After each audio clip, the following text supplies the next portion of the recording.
A obesidade é considerada um problema de saúde pública e, segundo o governo federal, a proporção de pessoas acima do peso no país avançou de 42,7% em 2006 para 48,5% no ano passado. Quando o problema vira obesidade mórbida, a única solução é a cirurgia bariátrica, popularmente chamada de redução do estômago. O Diário TV mostra agora como está o estudante Diego. Ele chegou a 240 quilos e tinha que se pesar em balança de supermercado. A cirurgia foi no ano passado, ele continua vindo para a região, onde ainda faz acompanhamento. Uma palestra para esclarecer e tirar dúvidas de cirurgias para redução do estômago. Geralmente essa é a única saída para quem tem obesidade mórbida, uma doença que afeta 48% dos brasileiros. O Diego já passou pela mesa de cirurgia. O máximo que eu cheguei a pesar foi quase 260 quilos. Operei com 240, atualmente estou com 151 quilos. E foi maravilhoso o resultado, né? O Diário TV mostrou o dia em que Diego ficou só com 3% do estômago. Ele tinha mais de 200 quilos na época. Para se pesar, Diego tinha que ir com um médico até um supermercado, porque as balanças comuns só registram até os 150 quilos. Diego começou a engordar de maneira rápida a partir dos 2 anos. Daí em diante, foi difícil controlar o peso. No pós-operatório, o rapaz continuou fazendo tratamento intensivo, inclusive com nutricionistas. De lá para cá, ele só tem a comemorar. Mudou tudo, desde as coisas mais simples que eu fiz até o que poderia fazer no dia a dia, as mais complicadas, criou uma certa facilidade em fazer tudo. O que você tinha dificuldade? Por exemplo, caminhar, pegar um ônibus, sei lá, sentar numa cadeira num restaurante ou num parque por problema do peso, por risco de quebrar, então isso tudo melhorou bastante. Em Suzano, o jovem e outros pacientes participam de uma roda de debate para troca de experiências. Aqui estão pessoas que vão passar pela cirurgia e gente que tem história para contar do que mudou na vida depois de muitos quilos a menos. O palestrante, por exemplo, foi operado há 7 anos. Mais do que estética, ele precisava da cirurgia para não correr riscos de saúde. Eu cheguei a pesar 130 quilos. Há 7 anos atrás eu fiz a cirurgia depois de uma sequência de regimes, dietas e tudo que você pode imaginar.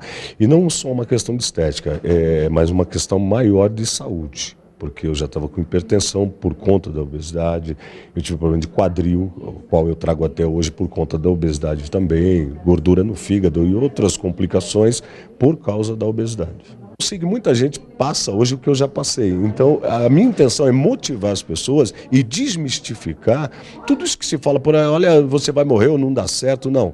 Hoje o que existe de melhor no tratamento da obesidade é a cirurgia, por isso que eu venho dessa palestra. Aqui na região, a cirurgia bariátrica é feita no Hospital Regional Osíris Florindo Coelho, em Ferraz de Vasconcelos, mas o paciente tem que ser encaminhado pela rede pública de saúde. Aqui no estúdio, o médico gastroenterologista e especialista em cirurgia bariátrica, Jaime Ribeiro de Carvalho Teles, que inclusive participou, né, doutor? De todo o processo, de todo o tratamento aí do Diego, como a gente mostrou. Boa tarde. Boa tarde. Bom, quando que a obesidade é considerada mórbida? A obesidade é considerada mórbida quando ela assume um índice que a gente chama acima de 40. Normalmente a gente classifica a obesidade entre mórbida, grave, né? Que seria grave, a moderada e a leve. Mas, por exemplo, só para a pessoa em casa poder entender, uma pessoa que mede 1,70 m, pesa 100 quilos, é uma obesidade mórbida? Não, ele tem uma obesidade moderada. Possivelmente aí. Ele já tem 30 quilos acima de um peso relativamente ideal. A obesidade mórbida é considerada acima de 40% acima. Sim. Então, ou quando ele não tem esses 40 acima, mas ele já tem seus 30 acima e associado a isso são umas doenças crônicas, como a hipertensão arterial, a diabetes mellitus tipo 2, umas doenças articulares como artrose, né, que já levam uma certa restrição importante para ele. Ele é considerado um obeso em potencial para a cirurgia. Sim. E aí a gente pode indicar a cirurgia para esses pacientes também, desde que eles tenham passado por tratamento clínico, tentaram perder peso e não, vamos dizer assim, surtiu o efeito necessário, né? Conseguiu o êxito que eles queriam. Agora, é um pouco de mito, enfim, ou de fato tem que ser assim mesmo? Uma pessoa que já está na obesidade mórbida, antes dela passar pela cirurgia, ela tem que ganhar mais um peso? Não. Até o contrário. Se você é percentual, a gente ouve, estou perguntando porque a gente ouve muito dizer, não sei se o senhor já ouviu também. Possivelmente são pacientes que eles estão perto do peso ideal para normalmente o convênio médico liberar para eles. Quando você depende de um convênio, aí sim você tem que ter a justificativa comprovada dos 40%. Ah, entendi. Então, se ele chega com menos, existe uma possibilidade do convênio falar, não, você não vai tem fazer. há 2 anos esse peso e eu te nego. Então, eles às vezes chegam com peso, eles não são orientados a isso. Sim. Mas quando eles chegam, a gente não conhece, vê aquele peso, eles comentam, eu tenho já 2 anos já de obesidade, tenho tais fatores, tento tratar. Tenho intratabilidade clínica, passei com os endocrinologistas ou os clínicos que tentaram emagrecer, não tiveram sucesso. A maioria, inclusive, já vem indicada por esses colegas hoje.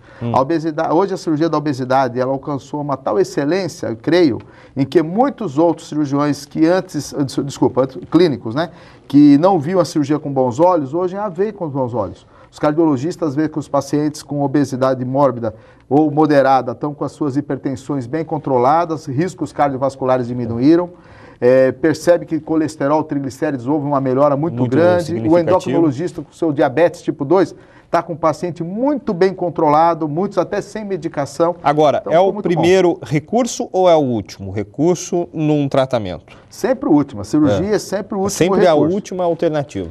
Eu falo sempre para o pessoal, você passa por todo aquele screening, você vai passar pelos tratamentos que você eventualmente tem que passar, e se houve intratabilidade clínica e o paciente realmente ele aceite a possibilidade de cirurgia, ele vem a nós, a gente faz uma primeira consulta com eles, eles participam da palestra, que é importante eles terem uma ideia que a cirurgia em si, ela depende de 99% deles, 1% do cirurgião e da equipe. Se ele entender que a partir daquele momento ele vai ter que mudar os comportamentos que levaram à obesidade e daí viver diferente, igual você teve contato com aqueles pacientes lá em Suzano, quando foi a palestra lá, que por sinal esse mês é em Mogi. Tá? É um mês em Suzano e um mês em Mogi que eu faço. Vou perceber que eles vão ter sucesso. Em comparação àqueles que fizeram a cirurgia, perderam o peso e não caiu a ficha, que tinha que mudar comportamento, você vai ver também aquele mito de que, mas engorda depois de novo, volta a ganhar peso? Pode voltar a ganhar peso. Não existe a cura para diabetes. A cirurgia hoje é o melhor tratamento em efetividade de fazer a pessoa chegar no peso. Se vai manter no peso, depende da pessoa que realmente está indo para a cirurgia. É fundamental. Muito obrigado pelos seus esclarecimentos aqui. Muito boa tarde. Você também. A Universidade de Guarulhos, que tem campus aqui no Alto Tietê, tem vagas para o programa de combate à obesidade. Os encontros serão retomados no mês que vem. Os pacientes recebem orientações de nutricionistas, psicólogos, enfermeiros e até fisioterapeutas. Para se inscrever é só ir até a Avenida Uberaba, número 251, na Vila Virgínia, em Itaquaquecetuba. Informações pelo 2475-8300.